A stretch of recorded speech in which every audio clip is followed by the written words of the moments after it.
Welcome to another budget with me. Today we're going to talk about what I spent in the month of April and what I plan to spend in May. So for April, there's a few things that we have to change here. So in terms of my paycheck, the amounts that go into my fixed checking and my variable checking, that differed. So I set aside $2,160 in my fixed checking account for my paycheck, and then in my variable checking, I had the remaining balance of $1,129.23.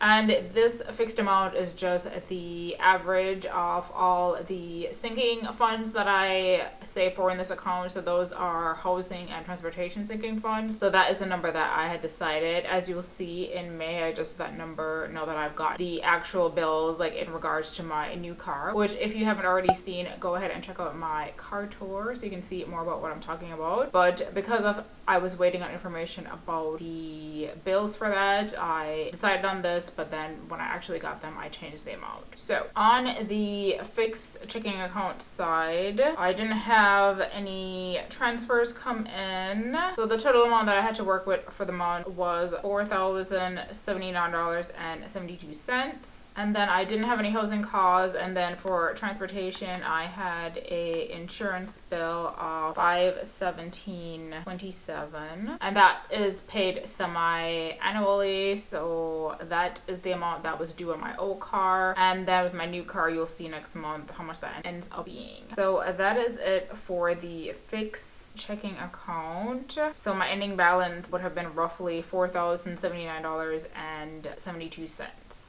Back up to the variable checking account, I sold my old car for $1,000, so I got that, and then I have some refunds. So I had a credit card balance refund. So a new thing that I've been doing is if I have like a large balance on my credit from like returns, I just ask for them to send me the check instead of like letting the money sit there and then it decreasing as I spend money, because that money could be used for something like immediately versus waiting for me to spend something. So I just asked for them to send a check. So I got that check, and then I got a refund for a utility bill from like years ago, from when I like moved out of state for like a year. I got the deposit back for that. So I ended up getting $504.58. So in total, I had to work with $6,167.48.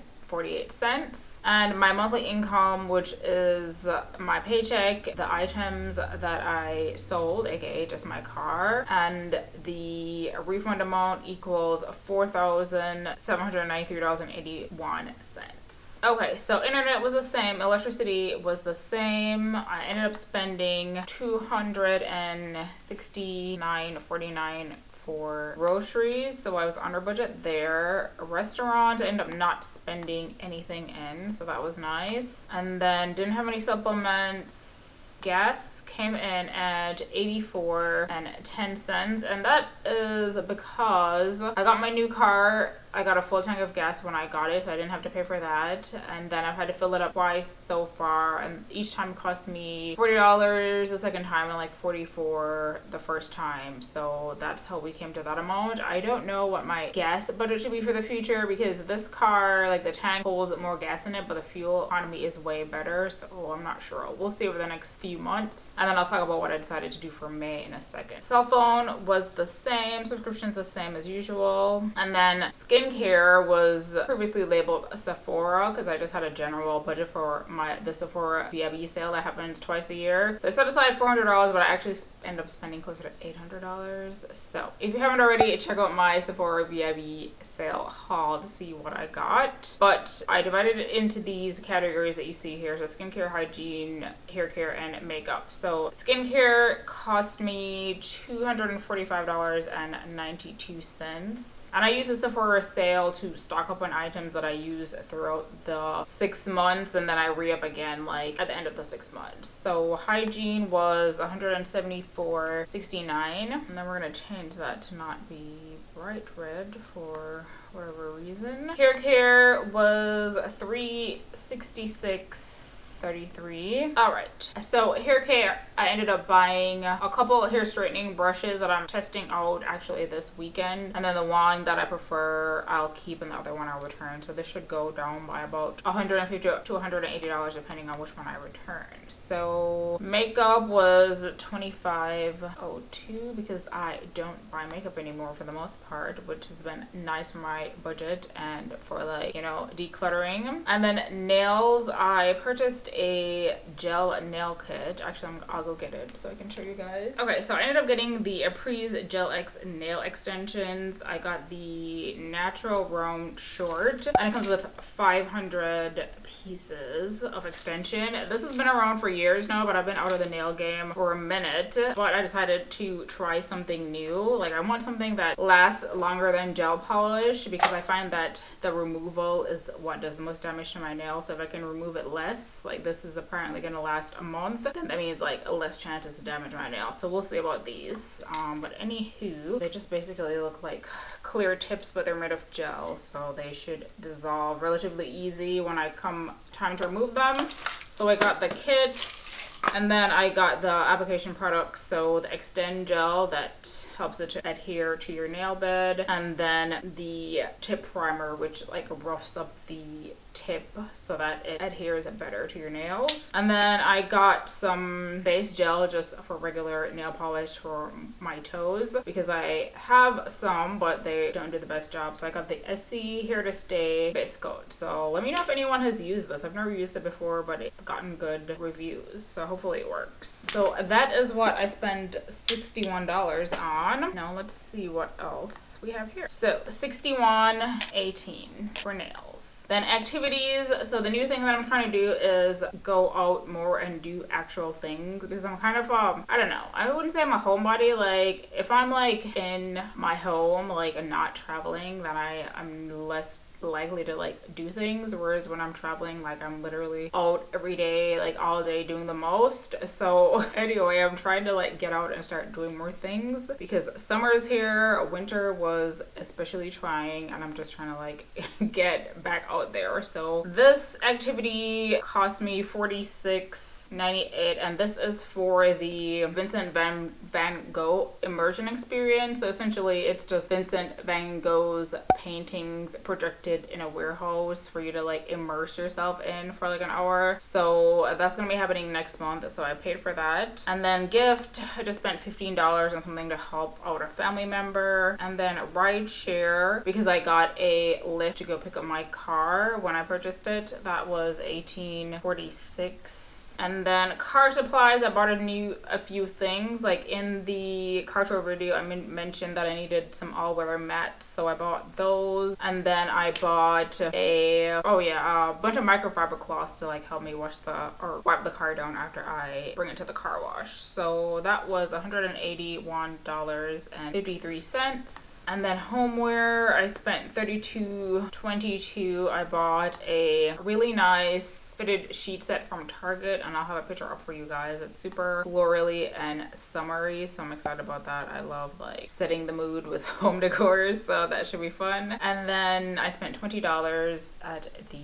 doctor in terms of copay. So my expenses on this side of the budget was $1,710.64, and then the remaining balance in that account should have been $4,456.84. And then my monthly spending, so both checking account expenses combined, was $2,227.91, and then I should have managed to save $2,565.90. So that is it for April. Let's move on to May. Okay, so for May, I made a new budget sheet in Google, which I'm super excited about. The old one was just not inspiring anymore, so anytime that happens, I usually just make a new sheet. So this is the new one, which I'm liking so far. I think it's super cute. It's pastel themed, and I'm really into pastels now just because of spring and then the potential for summer. So hopefully I'll be inspired to keep doing this with this new sheet. So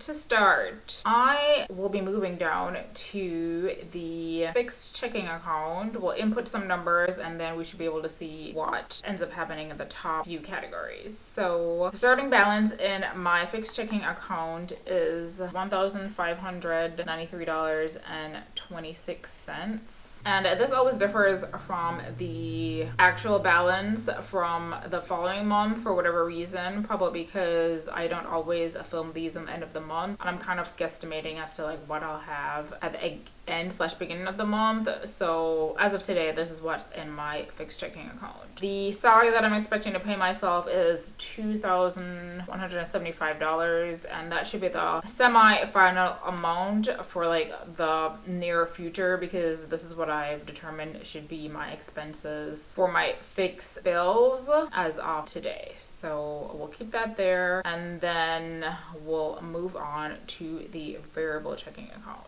So starting balance there is $1,683.86. And the remaining salaries after the fixed checking account amount is $1,177.23. And then I'm supposed to be working on my other job, so I'll be getting a separate paycheck for that, and that should be $2,031.36. And that amount I just came up with from a paycheck calculator, so we'll see what I actually get. And then cash back, I should be getting $69.90 from Rakuten. And if you haven't already, like, you should probably have Rakuten. It gives you cash back on things that you buy normally online and in store. I do have a link below if you're interested in that. And then in terms of the spending that's going to be happening in my fixed account, like I mentioned, I got a new car and I did finance it. I'm going to make a video about why I chose to finance it, the cost of the car, the interest rate, etc. soon. But the loan amount is $1,650, which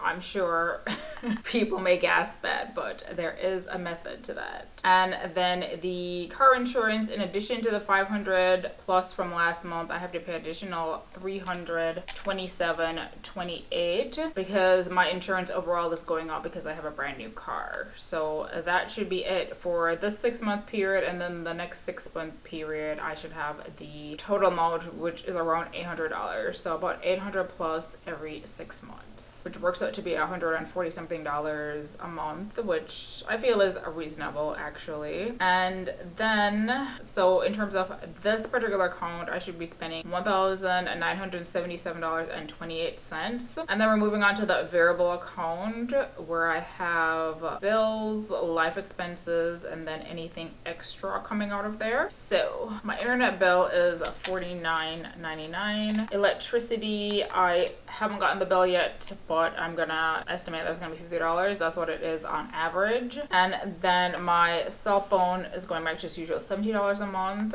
My subscriptions equal $18.99 a month. And then I unfortunately have a credit card fee to pay this month. So I have the Chase Sapphire Reserve, and it does have a fee of $550. You do get a $300 credit back in terms of when you pay for anything travel related. So the effective fee is $250, which I suppose is tolerable for now. I do travel relatively frequently, and I do enjoy the perks and the cash back, so I'm going to keep it for now. If the fee goes up any more than this, then I have to reconsider, but it's $550 once a year. Groceries are $300. That's the usual. Wellness, that's just anything, you know, for wellness. So for this month, it's going to be my supplements. So those are $42.75 because they help a lot with like my joint issues. Like I have a lot of, I don't know, I think I was diagnosed with like tendonitis just from overuse, and it helps with the inflammation/pain associated with that. So that's why it's under the wellness category, because it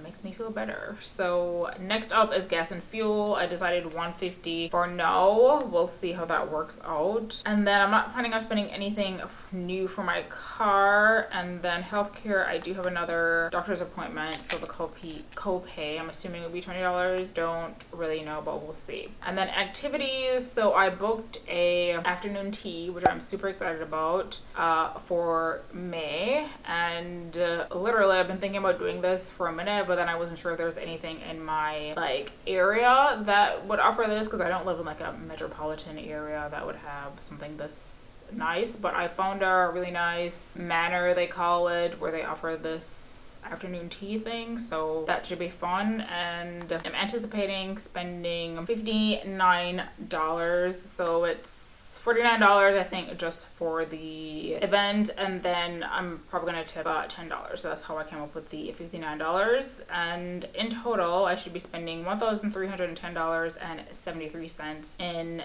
the variable expenses categories. Now moving on to the top for the summary. So my income for the month will be $5,453.49, and then my spending in all these categories here combined equals $3,288.01. So I should be able to save $2,165.48 in May. And I already can tell you that I'm probably going to use that money to invest further. That's usually what I do with extra money that I have. Like, I either invest it, or if I have something coming up, I might keep it in cash. But if all goes as planned and nothing crazy comes up, then I'm hoping to invest like whatever extra I have. So that is it for the April, what I spent in a month, and then my May budget. Let me know what you guys have planned, and I'll see you in the next video. Bye bye.